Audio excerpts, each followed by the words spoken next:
नमस्कार। आप सभी प्रिय साथियों का मेरे इस YouTube चैनल पर हार्दिक स्वागत एवं अभिनंदन। प्रिय साथियों, आज का विषय है और अत्यंत महत्वपूर्ण विषय लेकर मैं आपके सम्मुख उपस्थित हूँ। आज का विषय है स्कूल व्याख्याता की पुस्तक सूची एवं रणनीति के संदर्भ में। यद्यपि मैंने पूर्व में भी एक वीडियो प्रसारित कर रखा है और उसमें पुस्तकों के संदर्भ में जो भी महत्वपूर्ण पुस्तकें हैं उसके संदर्भ में मैंने आपको पुस्तक सूची उपलब्ध करवाई थी कि आप किन किन पुस्तकों के माध्यम से अध्ययन कर सकते हैं। साथियों, विगत 2 या 3 वर्षों से हिंदी साहित्य की परीक्षाओं की प्रकृति में निरंतर परिवर्तन हो रहा है। जितनी सहज और सरल पूर्व में भर्ती प्रक्रियाएं होती थी, उन प्रक्रियाओं में अब क्लिष्टता का समावेश हो रहा है। जटिलताएं एवं काठिन्य स्तर में निरंतर वृद्धि हो रही है। सहायक प्रोफेसर की जो भर्ती प्रक्रियाएं विगत 2 भर्तियां संपन्न हुई है, अभी हाल ही जो भर्ती संपन्न हुई है जिसकी लिखित परीक्षा पूर्ण हो चुकी है, उसमें प्रश्नों का स्तर काफी सूक्ष्मता का स्तर लिए हुआ था और लगातार ऐसा प्रतीत हो रहा है कि प्रश्नों के स्तर में वृद्धि हो रही है। उसका कठिनता का स्तर है वो निश्चित रूप से गुणात्मक दृष्टि से पहले से ज्यादा प्रखर रूप में हमारे समक्ष आ रहा है। तो इस स्थिति के अंदर हमें अध्ययन किस प्रकार करना चाहिए, और बहुत सारे साथियों ने प्रश्न भी पूछा था कि सर आप पुस्तक सूची उपलब्ध कर रहे हैं नवीनता से, तो उसमें कोई ज्यादा अंतर नहीं है, तथापि मैं नवीन कलेवर में आपके सम्मुख उसमें नवीन विचारों को समाहित करते हुए आपके सम्मुख रखूंगा। आप अंत तक जुड़े रहे। साथियों, आज का विषय है कि एक तो पुस्तक सूची हिंदी विषय के लिए क्या क्या रहनी चाहिए और दूसरा हमारी रणनीति में किस प्रकार कार्य करना चाहिए। तो इन दोनों विषयों को लेकर मैं अपने विचारों को प्रारंभ करता हूँ। अब ज्यादा लंबा वीडियो होगा तो हम पुस्तक सूची को लेकर रणनीति को अगले भाग में व्याख्यायित करेंगे, और अगर चीजें सरलता से निवृत्त होती है संक्षिप्त तरीके से, तो अभी दोनों चीजों पर हम साथ में वार्तालाप करेंगे, संवाद करेंगे। तो साथियों, पुस्तक सूची के संदर्भ में हिंदी हिंदी हमारा विषय है और उसके पाठ्यक्रम पर विचार करते हैं। जब आप इस वीडियो को देख रहे हैं तो आप प्रयास करिए, या तो पाठ्यक्रम को आपने भली भांति आत्मसात कर लिया है, और यदि आप पाठ्यक्रम से परिचित नहीं है तो पाठ्यक्रम ले आप और उस पाठ्यक्रम को देखिए, और देखने के उपरांत इस वीडियो का अवलोकन करें। उससे आपको चीजें समझने में सरलता एवं सहजता रहेगी। हिंदी हिंदी के पाठ्यक्रम पर मंत्रणा करें तो उक्त भर्ती प्रक्रिया का जो पाठ्यक्रम पूर्व में जो आयोजित की गई थी भर्ती प्रक्रिया, उस पाठ्यक्रम को हम आधार मानते हैं, उसका आदर्श रूप में हमारे समक्ष रखते हैं। तो प्रिय साथियों, उसमें एक भाग था स्नातक स्तर का, सबसे पहले 12वीं का स्तर, उच्च माध्यमिक स्तर, दूसरा है स्नातक स्तर, और तीसरा है स्नातकोत्तर।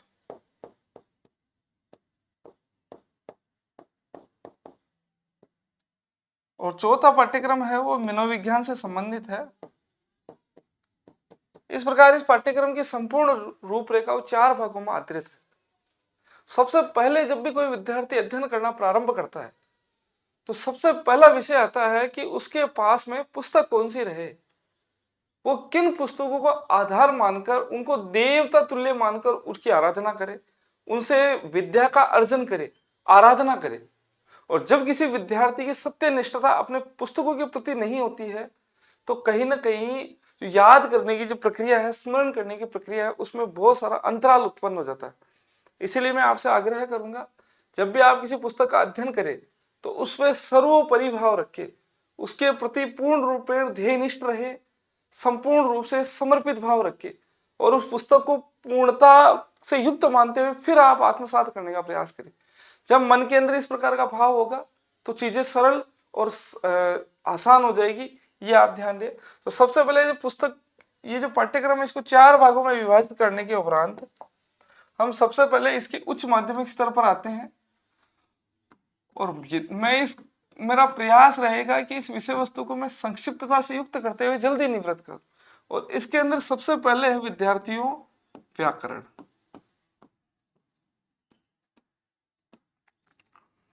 और दूसरा जो भाग आता है व्याकरण के उपरांत आता है इसके अंदर जनसंचार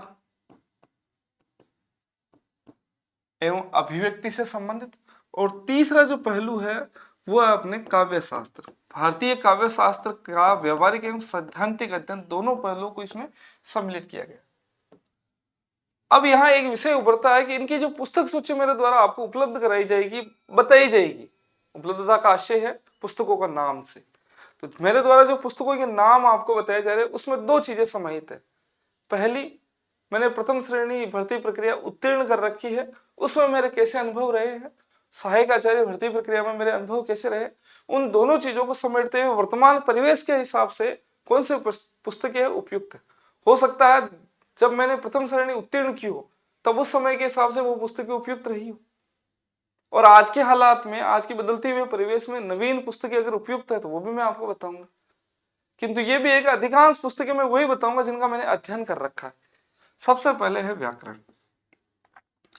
अब व्याकरण के संदर्भ में सबसे बड़ा जो विषय निकल के आता है, ये एक विवादित विषय है कि व्याकरण किससे पढ़ी जाए, व्याकरण का अध्ययन कैसे किया जाए। क्योंकि विद्यार्थी पटवार भर्ती परीक्षा हो, चाहे पुलिस उप निरीक्षक भर्ती प्रक्रिया हो, चाहे राजस्थान कांस्टेबल भर्ती प्रक्रिया हो, बहुत सारी रीट भर्ती प्रक्रिया हो, ऐसे बहुत सारी भर्ती प्रक्रियाओं से गुजरने के उपरांत कहीं ना कहीं विद्यार्थी व्याकरण से उसकी तारतम्यता स्थापित हो जाती है। उसके उपरांत ही व्याकरण के प्रश्न गलत होते हैं। ऐसा नहीं है कि प्रश्न अधिकांश सही होते हैं, गलत होने की प्रक्रिया अभी भी अधिक है। तो इसको सुधार करना है पहला, और दूसरा, नवीन पुस्तकें हमारे पुस्तकालय में किसको स्थान प्रदान करें और उनको आदर्श रूप में किस प्रकार पढ़े। तो दो चीजों पर मैं ध्यान एकाग्र करूंगा। विद्यार्थियों की मानसिकता रहती है, पहला मैं बताऊंगा संदर्भ पुस्तकें, और दूसरा मैं बताऊंगा आपको गाइड। जो बाजार में प्रचलित जो गाइड है, गाइड बुरी नहीं होती है, उसमें बहुत सारी पुस्तकों को आधार बनाकर उनके महत्वपूर्ण विषयों को रख दिया जाता है। तो मैं ये कदापि नहीं कहता ये गाइड बुरी है। अगर गाइड अच्छे रूप में अगर उसको निर्माण किया गया है, नोट्स है अपने आप में एक गाइड, तो उसको भी हम लेंगे। सबसे पहले व्याकरण के संदर्भ में अगर संदर्भ पुस्तकें देखें साथियों, तो वैसे अधिकांश अभी सहायक प्रोफेसर भर्ती प्रक्रिया या उससे पूर्व की भर्ती प्रक्रिया में भी जो मूल संदर्भ पुस्तकें उनसे प्रश्न आ रहे हैं, काफी प्रश्न बनते हैं अलग अलग पुस्तकों से, एक पुस्तक से नहीं। सहायक जो प्रोफेसर की भर्ती प्रक्रिया उसमें कमोबेश अगर सभी पुस्तकों को सम्मिलित करें तो 20 से 25 पुस्तकें आधार बनेंगी जिनसे प्रश्न बने।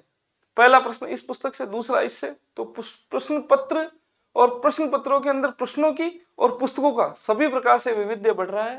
तो सबसे पहले व्याकरण पर मंत्रणा करें, विषय को नियंत्रित करते हुए। व्याकरण के संदर्भ में अगर मैं दूं कि संदर्भ पुस्तकें आपको कौन सी पढ़नी, तो कामता प्रसाद गुरु की प्रसिद्ध पुस्तक है व्याकरण की, उस पुस्तक को पढ़े। परंतु वो पुस्तक सरल एवं सहज नहीं है, उसको पढ़ना इतना आसान नहीं है। तो उस स्थिति में हमें किस पुस्तक का अध्ययन करना चाहिए, तो सबसे है अच्छी पुस्तक है हिंदी शब्द अर्थ प्रयोग, और इसके जो लेखक है वो हरदेव बाहरी है, हरदेव बाहरी। और इस पुस्तक में कमोबेश सभी जो आपके पाठ्यक्रम में सम्मिलित विषय है वो लगे हुए हैं। ऐसा कोई विषय नहीं है, मैं पुस्तक भी बताता हूं अगर मेरे पास निकट ही है तो। ये पुस्तक है हिंदी शब्द अर्थ प्रयोग, ये पुस्तक आप देख सकते हैं। तो ये पुस्तक है, ये प्रसिद्ध पुस्तक है, और इसमें पृष्ठों की थोड़ा ठीक ठाक है, इसका जो जो रूप है मात्रात्मक दृष्टि से वो भी अच्छी खासी ढंग संतोषजनक मिलेगी। पर ये एक पुस्तक मेरे हिसाब से बहुत अच्छी और संतोषजनक पुस्तक है, इसको आप पढ़े संदर्भ पुस्तक के रूप में, आदर्श रूप में। दूसरा, कक्षा 9 से लेकर 12 तक की जो वर्तमान में संचालित पुस्तक है उसको आप अध्ययन करें। यद्यपि मेरे हिसाब से मैंने उस पुस्तक को पढ़ा है, इतनी कोई भारी भरकम पुस्तक नहीं है, सरल पुस्तक है। अब चूंकि अपने पाठ्यक्रम ही है उच्च माध्यमिक स्तर, इसीलिए अपने को पढ़ना अनिवार्य हो जाता है, क्योंकि जब भी विशेषज्ञ प्रश्नों का निर्माण करेगा तो उसकी दिव्य दृष्टि निश्चित रूप से उच्च माध्यमिक स्तर का नाम होने मात्र से वर्तमान में संचालित पुस्तक पर अवश्य ठहरेगी। अब आप जब पुस्तक लगेगा तो आपको ऐसा प्रतीत होगा कि ये पुस्तक इतनी सरल है, उसमें ज्यादा गांभीर्य नहीं है, विषय को कि जो सामान्य से उदाहरण दे रखे, तथापि विद्यार्थी हो सकता है संज्ञा, सर्वनाम, संधि, समास इत्यादि में से कोई एक प्रश्न ऐसा निकल जाता है या ऐसा निकल जाए जिसमें कठिनता हो और कुछ ऐसा भ्रमित करने वाला हो, उसको वो परीक्षा में दे सकते हैं। इसलिए आप इसको इस रूप में ना ले कि इस पुस्तक में ज्यादा कुछ गंभीरता नहीं है, इस पुस्तक को आप गंभीरता से ले। महत्वपूर्ण दृष्टिकोण से इसको आधार बनाते हुए आप इसका अध्ययन करें। तो ये 2 पुस्तकें मैंने बताई है विद्यार्थियों, कक्षा 9 से 12। अब यहाँ एक तीसरी पुस्तक है अभ्यास की दृष्टि से। व्याकरण में अभ्यास सर्वाधिक महत्वपूर्ण है। एक बार आप सैद्धांतिक ज्ञान से परिचित हुए और सैद्धांतिक ज्ञान से परिचित होने के उपरांत उसके उदाहरण महत्व रखते हैं। आपको ज्ञात हो गया स्वर संधि क्या है, दीर्घ संधि क्या है, अयादि संधि क्या है, उसके उपरांत आपकी भूमिका ठहरनी चाहिए अभ्यास पर। अधिक से अधिक उदाहरणों को आप आत्मसात कर सकें, इस पर अपना ध्यान है वो एकाग्र होना चाहिए। तो दूसरा विषय है साथियों, जो अगला विषय है वो अभ्यास। अभ्यास के लिए साथियों का आप बाजार में जाए और बाजार में कोई अभ्यास से संबंधित कोई महत्वपूर्ण पुस्तक आपको मिल जाती है इस पुस्तक के अलावा, तो आप उसका चयन कर सकते हैं, जिसमें अब तक राजस्थान में जितने भी भर्ती प्रक्रिया हुई है हिंदी से संबंधित उनके प्रश्नों का अगर उन्होंने अच्छा संकलन दे रखा और जिसमें गुणवत्ता भी हो। अब कुछ विद्यार्थी ऐसे कहते हैं सर इसमें ये गलतियां हैं, इस पुस्तक में गलतियां। आप ये ध्यान दें, प्रत्येक पुस्तक अपने भीतर गलतियों को समाविष्ट करते हुए रखती है। आचार्य शुक्ल की पुस्तक का भी आप अध्ययन करेंगे तो उसमें भी त्रुटियां हैं। डॉक्टर नगेंद्र के इतिहास का अध्ययन करेंगे तो कुछ न कुछ त्रुटियां उसमें भी मिलेगी। इसीलिए सर्वोपरि एवं सर्वगुण संपन्न कोई पुस्तक नहीं रहती है। हो सकता है इसमें भी कुछ त्रुटियां आपको मिल जाएं, पर आधार रूप में दिशा 2020 हिंदी के नाम से और नवीनतम संस्करण आप लें, ये ध्यान दें। तो 3 पुस्तकें हो गई, हिंदी शब्द अर्थ प्रयोग हृदय बहारी कक्षा 9 से 12 तक की वर्तमान में संचालित पुस्तक, और अभ्यास के लिए दिशा 2020 हिंदी में। ये पुस्तकें आपकी पुस्तकालय में होनी चाहिए। अब यहाँ विषय उभरता है, सर हम काफी समय से हिंदी व्याकरण पढ़ते आ रहे, हमारे पास फला कोचिंग संस्थान के नोट्स है। अगर वो नोट्स आपको उपयुक्त लगते हैं और उसमें उदाहरण अच्छी मात्रा में है तो फिर आप इनमें से केवल 2 पुस्तकों का चयन कर सकते हैं, एक ये और एक ये, 2 और 3 नंबर की। अब आप कहेंगे कि सर एक गाइड भी बताओ जो अच्छी रहे, तो मेरे हिसाब से गाइड के संदर्भ में हिंदी व्याकरण माला नाम से, हिंदी व्याकरण माला इस नाम से डॉक्टर विमलेश शर्मा,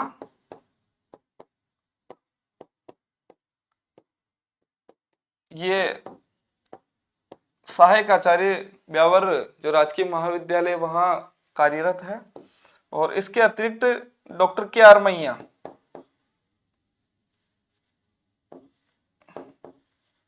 ये बहुत ही परिश्रम से बनाई ये पुस्तक है। काफी पुस्तकों का इसमें समावेश किया हुआ है, तो आप इस पुस्तक का आधार रूप में बना सकते हैं। तो एक पुस्तक 1, 2 और 3, या तो ये 3 पुस्तकें, या आप चाहो तो इन चारों पुस्तकों का उपयोग कर सकते हो, क्योंकि अभी समय शेष है इसीलिए इन पुस्तकों का अध्ययन किया जा सकता है।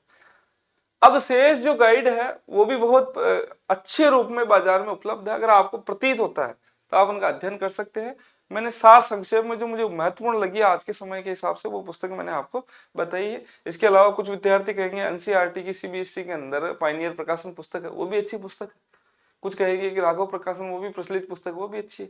पर आज के दृष्टिकोण से मेरे हिसाब से ये पुस्तकें संतोषजनक रूप से बाजार में प्रसिद्ध भी है, विद्यार्थियों के मध्य लोकप्रिय भी है, और प्रश्न लगभग इसमें समझ का दृष्टिकोण भी आपका अच्छा बनेगा, और साथ में इसमें गुणवत्ता के दृष्टिकोण से विषय वस्तु को अच्छे रूप में व्यक्त किया गया है।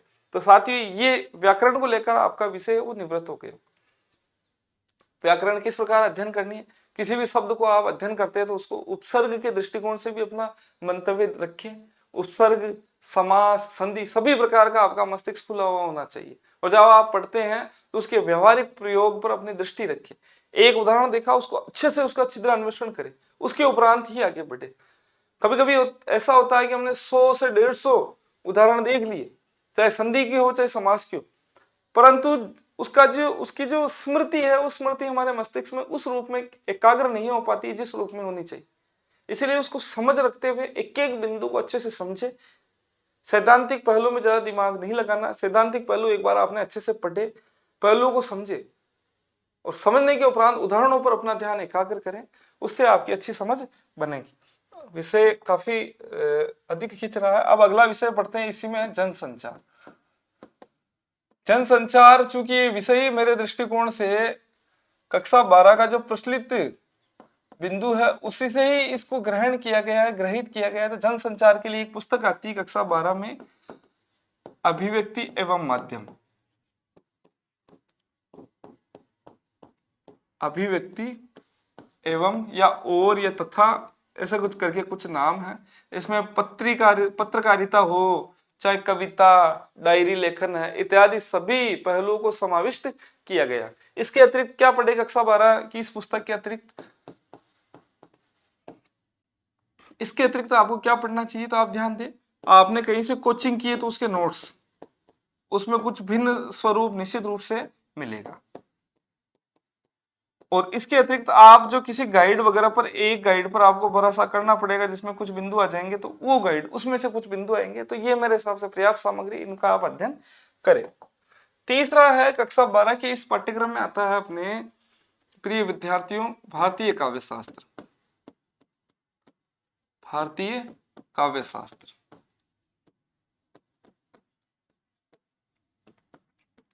अब भारतीय काव्य शास्त्र के लिए 4 से 5 बिंदु निर्धारित है, जिसमें रस है, छंद, अलंकार, काव्य गुण और शब्द शक्ति। ये 5 बिंदु जहां तक मैं स्मरण कर पा रहा हूं, ये 5 बिंदु आपके निर्धारित है।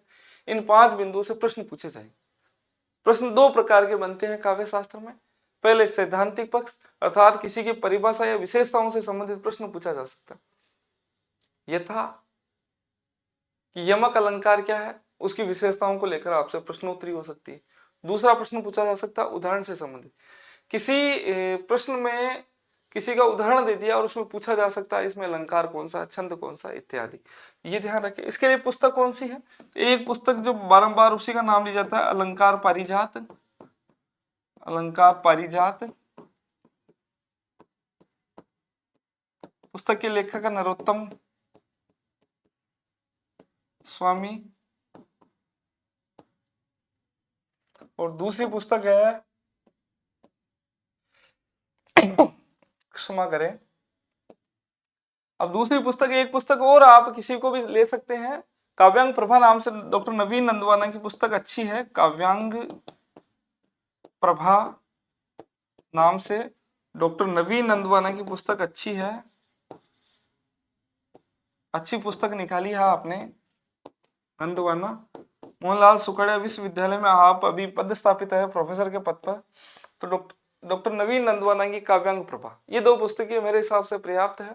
अब यहाँ ये दिक्कत आती है कि काव्य शास्त्र के लिए उदाहरण जितना आप पढ़े उतना कम है, क्योंकि कभी कभी ऐसा होता है कि हमें यमक अलंकार की परिभाषा ज्ञात है, हमें रूपक अलंकार की परिभाषा ज्ञात है, पर उस परिभाषा एवं विशेषताओं को जानने के उपरांत भी, ज्ञात होने के उपरांत भी हम निश्चित उदाहरण में से उस अलंकार को ढूंढ पाने में इतना समर्थ नहीं हो पाता है, हमें कठिनता का सामना करना पड़ता है। उस स्थिति में आप प्रयास करें, अधिक से अधिक उदाहरण उनको संकलित करें और उन पर अपनी दृष्टि डालें, उससे आपकी समझ बनेगी और मानसिक रूप से आप किसी भी विषय वस्तु को अच्छे से उसमें से ढूंढ पाएंगे, अन्वेषण कर पाएंगे। तो ये 2 पुस्तकें हैं। इसके अतिरिक्त अगर आप चाहें तो मैं 3-4 पुस्तकें बता रहा हूँ, उसमें से 2 पुस्तकें ले लें, ये पुस्तक अनिवार्य रूप से लें आप। और इसके अतिरिक्त काव्यांग विवेचन नाम से, काव्यांग विवेचन इस नाम से आती हेतु भारद्वाज की पुस्तक है, अच्छी पुस्तक है, आप इसका उपयोग कर सकते हैं। ये 3 पुस्तकें बताई है मैंने। 3 पुस्तकें इसीलिए बताई है, कुछ विद्यार्थी उदाहरणों को संग्रहित करने में रुचि रखते हैं, तो इनमें से आप उदाहरणों को एकत्रित कर सकते हैं। एक और प्रसिद्ध पुस्तक आती है काव्य अलंकार रस एवं तथा अन्य काव्यांग, डॉक्टर वेंकट शर्मा की। तो इन 4 पुस्तकों में से 2 पुस्तक पढ़े, 3 पुस्तक पढ़े, अधिक पुस्तकों का संग्रह नहीं करें। तो मेरे हिसाब से कक्षा 12 तक का या उच्च माध्यमिक स्तर का जो पाठ्यक्रम है वो पूर्ण हो चुका है, और इसमें से लगभग प्रश्न जो पूछे गए थे वो 50 प्रश्नों की संख्या रही थी। उच्च माध्यमिक स्तर के लिए 50 प्रश्न पूछे गए थे। यद्यपि पूर्व की जो भर्ती प्रक्रिया संपन्न हुई थी स्कूल व्याख्याता की, उससे पूर्व की भर्ती में एक पाठ्यक्रम निर्धारित था, संख्या भी निर्धारित थी प्रश्नों की, किंतु इस बार घालमेल हो गया। इस बार प्रश्नों की संख्या निश्चित नहीं थी, इसी वजह से प्रश्न भिन्न भिन्न रूप में आए, संख्यात्मक दृष्टिकोण निश्चित नहीं था। तो मैंने जो प्रश्न पत्र देखा है उसमें से तय कुछ विद्यार्थियों से संवाद हुआ, उसके अनुसार कक्षा 12 के लिए लगभग 50 प्रश्नों की आवृत्ति हुई है। अब आगे हम बढ़ते हैं विद्यार्थियों, आगे निकलते हैं हम आते हैं स्नातक स्तर पर। और स्नातक स्तर में कितने प्रश्न आए थे, प्रश्नों की संख्या थी 50। ठीक है, जहां तक मुझे ज्ञात।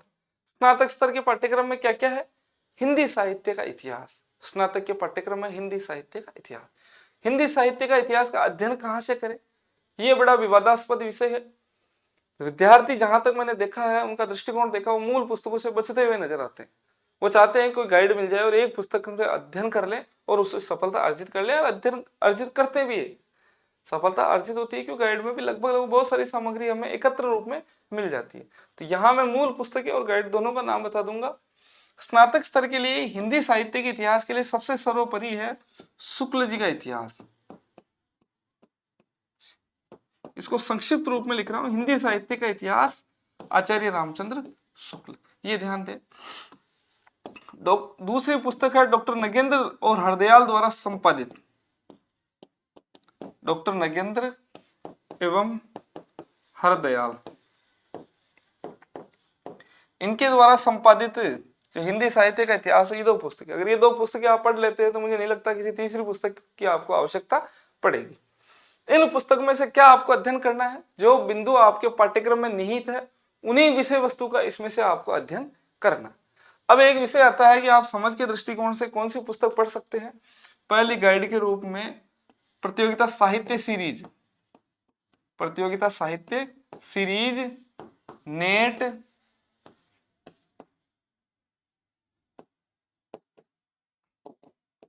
नेट का जो दूसरा भाग पूर्व में संचालित होता था, उसको आप अध्ययन करें। बहुत अच्छी पुस्तक है और विद्यार्थियों में अत्यंत लोकप्रिय है, और इसकी लोकप्रियता का ही परिणाम है कि आज भी यह बाजार में उसी रूप में उपलब्ध है, उसी रूप में अपने मूल स्वरूप में विद्यमान है। जबकि नेट के पाठ्यक्रम में भारी वृद्धि, भारी जो परिवर्तन है वो हो चुका है। तदुपरांत भी ये पुस्तक विद्यार्थियों में प्रिय होने के कारण ही बाजार में उपलब्ध आपको मिल जाएगी। समझ की दृष्टि से और सामान्य तथ्यों की दृष्टि से बहुत अच्छी पुस्तक है। दूसरा आप लेना चाहो विद्यार्थियों तो दृष्टि की जो पुस्तक आती है नेट के लिए, अभी नवीन पाठ्यक्रम के अनुरूप जो नेट की पुस्तक आती है, उसमें से आपको केवल हिंदी साहित्य का इतिहास पढ़ सकते हैं। अच्छी पुस्तक है। और कुछ काव्य शास्त्र देख सकते हैं, यद्यपि काव्य शास्त्र को इतना आपको श्रेष्ठता के रूप में अगर मिले नहीं मिले इसकी कोई मुझे जानकारी नहीं है, पर हिंदी साहित्य का इतिहास बहुत अच्छा दे रखा है इसमें। और ये अच्छा इसीलिए दिया हुआ है क्योंकि इसमें शुक्ल जी का इतिहास, डॉक्टर नगेंद्र का इतिहास भी कुछ हद तक अच्छे रूप में, और बच्चन सिंह का इतिहास, तीनों का समाविष्ट रूप में मिल जाएगा। आधुनिक हिंदी साहित्य का जो इतिहास है उसमें बच्चन सिंह के जो बहुत सारी अवधारणाएं हैं, तथ्यात्मक जानकारी, वो इसमें आपको मिल जाएगी। इसमें पूर्व पीठिका के रूप में आचार्य शुक्ल के इतिहास के प्रमुख उद्धरण, उनकी अवधारणाएं और उनके दृष्टिकोण को पहले प्रस्तुत किया जाता है, उसके उपरांत तथ्यात्मक जानकारी। तो इसीलिए ये पुस्तक थोड़ी संतोषजनक, और मैंने भी इस पुस्तक को, इन पुस्तकों को काफी पढ़ा, इन दोनों पुस्तकों को, और ये दो पुस्तकें महत्वपूर्ण। अब यहाँ एक विषय उभरता है कि इस और इस पुस्तक से काम चल जाएगा, बिल्कुल चल सकता है, कोई दिक्कत नहीं। और अगर आप इन दो पुस्तकों में से जैसे कि एक ही पुस्तक आपको पढ़ना है कि सर मुझे एक ही पुस्तक पढ़ना है, उस स्थिति में मैं आपको कहूंगा कि ये पुस्तक आपके पुस्तकालय में होनी चाहिए और ये पुस्तक होनी चाहिए, और उसके उपरांत शुक्ल जी के इतिहास का आप अध्ययन करें। या अगर आप इसमें से केवल दो पुस्तकें पढ़ना चाहते हैं तो एक तो शुक्ल जी का इतिहास वाली पुस्तक और एक दृष्टि वाली पुस्तक, इन दो का अध्ययन कर सकते हैं। ज्यादा श्रेष्ठ ये रहेगा विद्यार्थियों आप दो पुस्तकें पढ़ें, और या ये दो पुस्तकों का चयन करें। मैंने दोनों तीनों निर्धारण आपको बता दिए हैं। साहित्य सीरीज अगर आपके पास उपलब्ध नहीं है तो कोई दिक्कत नहीं, आप दृष्टि वाली पुस्तक पढ़ लें और इसके बाद में आप शुक्ल जी का इतिहास पढ़ लें, या आप शुक्ल जी का इतिहास या डॉक्टर नगेंद्र का इतिहास दोनों पढ़ सकते हैं। तो इसमें से आप, मैंने बता दी दो तीन प्रक्रियाएं, उसमें से आप चयन कर सकते हैं। आपको लगता है कि नहीं मुझे तो एक ही पुस्तक पढ़नी है और पुस्तक पढ़नी नहीं है और इसी पुस्तक को मैं बारंबार अध्ययन करूंगा, उस स्थिति में आप दृष्टि वाली पुस्तक का चयन कर सकते हैं। और इसको चयन करने के पीछे प्रमुख आधार ये भी है कि इसमें शुक्ल जी की अवधारणाएं बहुत अच्छे से सार रूप में, सार गर्भित रूप में व्यक्त हो रखी है। तो एक पढ़ना है तब इसको पढ़ लें, दो पढ़ना है तो इसको और इसको शुक्ल जी के इतिहास को पढ़ लें, तीन पढ़ना हो तब एक, दो और तीन पढ़ लें, चारों पढ़ना तो ये चारों पुस्तकें आप अपने हिसाब से चयन कर सकते हैं। अब है विद्यार्थियों स्नातकोत्तर स्तर।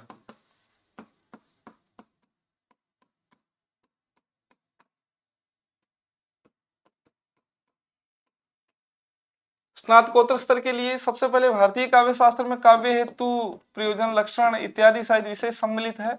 तो भारतीय काव्य शास्त्र के लिए मैंने पहले भी बताया आपको, उन पुस्तकों में वो बिंदु मिल जाएंगे जो बिंदु आपके स्नातकोत्तर स्तर में निहित है। वो बिंदु आपको पूर्व में जो कक्षा 12 उच्च माध्यमिक स्तर के लिए जो निर्धारित है, उनमें वो बिंदु आपको मिल जाएंगे उस पुस्तक के अंदर। इसके बिंदु आपको पूर्व में जो उच्चारित किए हैं मैंने पुस्तकों के नाम, उसमें आपको मिल जाएंगे। अब भारतीय काव्य शास्त्र और पाश्चात्य काव्य शास्त्र एक आता है, पाश्चात्य काव्य शास्त्र। इसके लिए क्या अध्ययन करें? आप अगर इन दोनों ही चीजों को एक साथ अध्ययन करना चाहते हैं तो इस स्थिति में एक भारतीय तथा पाश्चात्य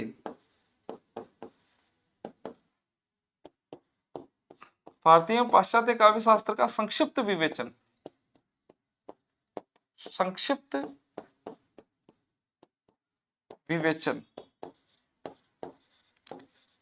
नाम से एक पुस्तक आती है और उसके लेखक है डॉक्टर सत्यदेव चौधरी। ध्यान रखें आप साथियों, सत्यदेव मिश्र नहीं है, सत्यदेव चौधरी। और ये पुस्तक विद्यार्थियों में अत्यंत लोकप्रिय है और इसी के साथ में इसमें प्रश्न भी काफी बनते।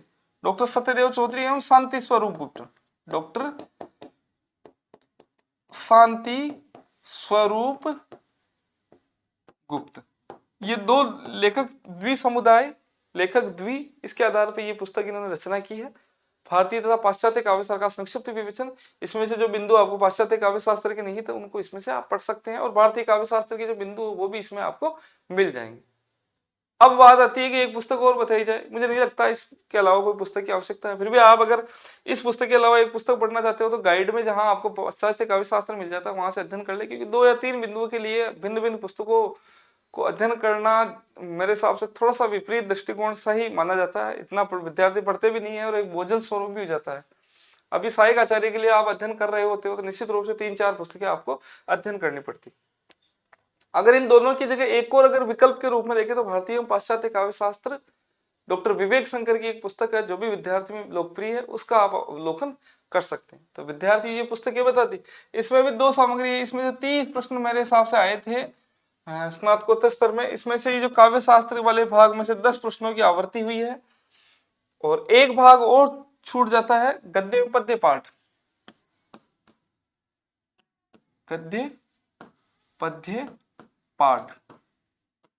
अब गद्य और पद्य पाठ में से कबीर ग्रंथावली, साकेत, तुलसीदास जी कृत रामचरितमानस के भीतर से बालकांड वो उद्धृत है। इसके अतिरिक्त 3-4 कहानियां हैं, कुछ निबंध है। तो ये जो आपके संकलित है इसको आप कहां से पढ़े? आप जिस गाइड को लेके आते हैं उसमें से पढ़ ले, क्योंकि मूल पुस्तकें मेरे हिसाब से थोड़ी सी दिक्कत रहती है। या डॉक्टर विवेक शंकर ने भी इसके लिए एक अलग से थोड़ा अच्छा समावेश करके एक पुस्तक निकाल रखी है, वहां से आप अध्ययन कर सकते हैं। डॉक्टर विवेक शंकर जी के माध्यम से भी एक पुस्तक बाजार में प्रचलित है, अभी नाम मुझे स्मरण नहीं आ पा रहा है, गद्य एवं पद्य पाठ स्कूल व्याख्याता के लिए, ऐसे कुछ नाम है उसका। आप देखेंगे तो बाजार में उपलब्ध हो जाएगी, और या आप गाइड में से इस विषय वस्तु का अध्ययन कर सकते हैं। इस भाग में से गद्य एवं पद्य भाग में से लगभग 20 प्रश्नों की आवृत्ति हुई है। तो प्रिय विद्यार्थी, उच्च माध्यमिक स्तर, स्नातक स्तर, स्नातकोत्तर स्तर ये हमारा पूर्ण हो चुका है। इसके उपरांत चौथा भाग बचता है, वो है मनोविज्ञान। यद्यपि अभी जो कुछ कार्मिक विभाग द्वारा कुछ परिवर्तन किया गया था, एक परिपत्र जारी किया गया था, उस परिपत्र के अनुरूप मनोविज्ञान का समावेश प्रथम प्रश्न पत्र में किया गया था, ऐसा उसमें विषय उल्लेखित था। संभव है भविष्य में ये परिवर्तन हो भी जाएगा, तथापि आज के समय में, आज के पाठ्यक्रम में ये निहित है। तो इस दृष्टिकोण से आपको किसका अध्ययन करना चाहिए? परिवर्तन भी होगा तो ये प्रथम प्रश्न पत्र में चली जाएगी मनोविज्ञान। तो इस दृष्टिकोण से क्या पढ़े? अवनी पब्लिकेशन की पुस्तक है उसको पढ़ सकते हैं, अच्छी पुस्तक है, बहुत अच्छी पुस्तक निकली हुई है अवनी पब्लिकेशन।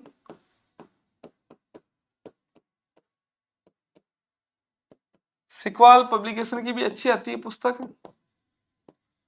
और इसके अतिरिक्त आपके पास कोई पुस्तक हो वो भी श्रेष्ठ है, कोई दिक्कत नहीं। सबसे महत्वपूर्ण है मनोविज्ञान में इसकी अवधारणाओं को समझ। जितनी आप अवधारणाओं को समझेंगे, अवधारणाओं को अच्छे से समझ लिया, उसके उपरांत आप अभ्यास पुस्तिका लाए। और अभ्यास पुस्तक कौन सी होनी चाहिए? अभ्यास पुस्तक। अभ्यास पुस्तक में आप बार बार इस पुस्तक पर अधिक जोर डालें, चाहे इसको पढ़ ले चाहे इसको पढ़ ले, एक पुस्तक पढ़ ले किसी को, उसके उपरांत अभ्यास पुस्तक पढ़े। अभ्यास पुस्तक से मेरा आशय है पूर्व की भर्ती में जितने भी प्रश्न आए हैं, ये प्रश्न जितने भी आए हैं उनको आप अच्छे से पढ़ें, अच्छे से याद कर लें, उनको रट लें, मूल ही प्रश्नों के उत्तर को याद कर लें। मैं दावे के साथ कह सकता हूं साथियों, मनोविज्ञान के अधिकांश एक जो प्रतिभावान विद्यार्थी जितने प्रश्नों को सही कर सकता है उतना केवल इन प्रश्नों के माध्यम से ही सही आप कर सकते हैं।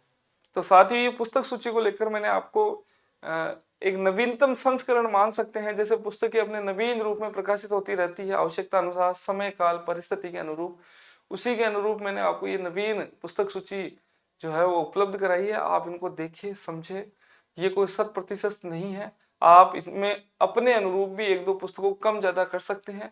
रही बात गाइड के संदर्भ में, बाजार में लक्ष्य की गाइड है, चाहे और भी जो गाइड प्रचलित है उनमें से किसी एक का आप चयन करें जो संतोष रूप में प्रचलित है। चाहे किसी से आपने कोचिंग की है तो उस कोचिंग संस्थान के नोट्स है उसको गाइड रूप में आधार मान के जो ये संदर्भ पुस्तकें हैं दोनों को आप सम्मिलित रूप से अध्ययन कर सकते हैं। अब यहाँ एक विषय उभरता है साथियों, इसके अतिरिक्त क्या पढ़ें, तो इसके अतिरिक्त पूर्व की भर्ती के जितने भी प्रश्न पत्र है उनको आप अच्छे से अध्ययन करें।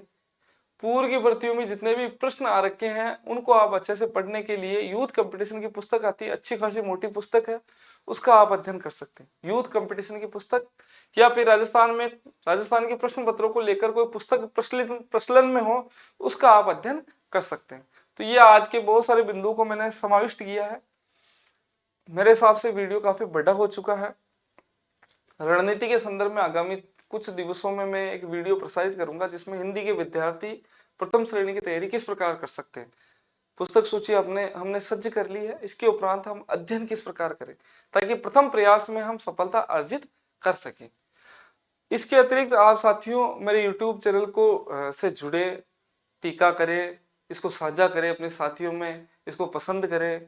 इसके अतिरिक्त हमारा हिंदी मानस नाम से एक ऐप है, उससे भी आप जुड़े।